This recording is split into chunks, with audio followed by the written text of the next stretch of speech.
জিনেরা মিষ্টি খায়, আবার কিনেও নিয়ে যায়। তা শুধু আবার দোকানিরাই দেখতে পায়। জিনে মিষ্টি খায় শুনতে অদ্ভুত লাগলেও এমনটাই প্রায় সময় ঘটে থাকে পুরান ঢাকার লালবাগের মদিনা মিষ্টান্ন ভান্ডারে। তবে মানুষ রূপে মিষ্টি খেতে এবং কিনতে আসেন জিন। তবে জিনদের শুধু দোকানের মালিক ও কর্মচারীরাই চিনে থাকেন। দেখতে মানুষের মতো হলেও ব্যতিক্রমী সুগন্ধি ব্যবহার করে মিষ্টি কিনতে আসলে দোকান জুড়ে সুঘ্রাণ ছড়িয়ে যায়। শুনতে অবিশ্বাস্য মনে হলেও ঘটনাটি সত্য। অনেক বছর ধরে জিন এসে মিষ্টি খাচ্ছে এবং ক্রয় করে নিয়ে যাচ্ছে। তবে সবার চোখে এই দৃশ্য ধরা দেয় না।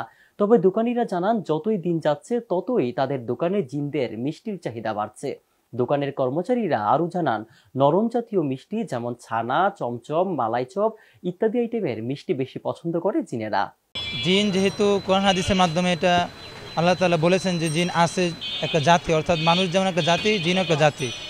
মানুষ যেরকম চলাচল করে, মানুষ খাওয়া দাওয়া সব কিছু যেরকম মানুষ করে, জিন এরকম মানুষ মানে মানুষের মতো করে থাকে। তবে জিন অদৃশ্য, এই হিসাবে জিন হয়তোবা কখনো মানুষের রূপ ধারণ করে অনেক কিছুই করতে পারে। তো এই হিসাবে এটা অসম্ভবের কিছু না, জিন মিষ্টি কিনতে পারে অসম্ভবের কোনো কিছু না। কারণ বললামই তো যেটা, যে তারা অদৃশ্য হওয়ার কারণে অনেক সময় মানুষ সামনে আসে না। আবার এরকমও হয় যে মানুষের রূপ ধারণ করে কোনো দোকান থেকে বা কোনো কিছু কিনা, এটা আদৌ সম্ভব, যেহেতু কোরআন হাদিসে আছে। এর হিসাবে এটা বিশ্বাস করি যে হ্যাঁ, জিন কিনতেও পারে, স্বাভাবিক, এটা অস্বাভাবিক কিছু না।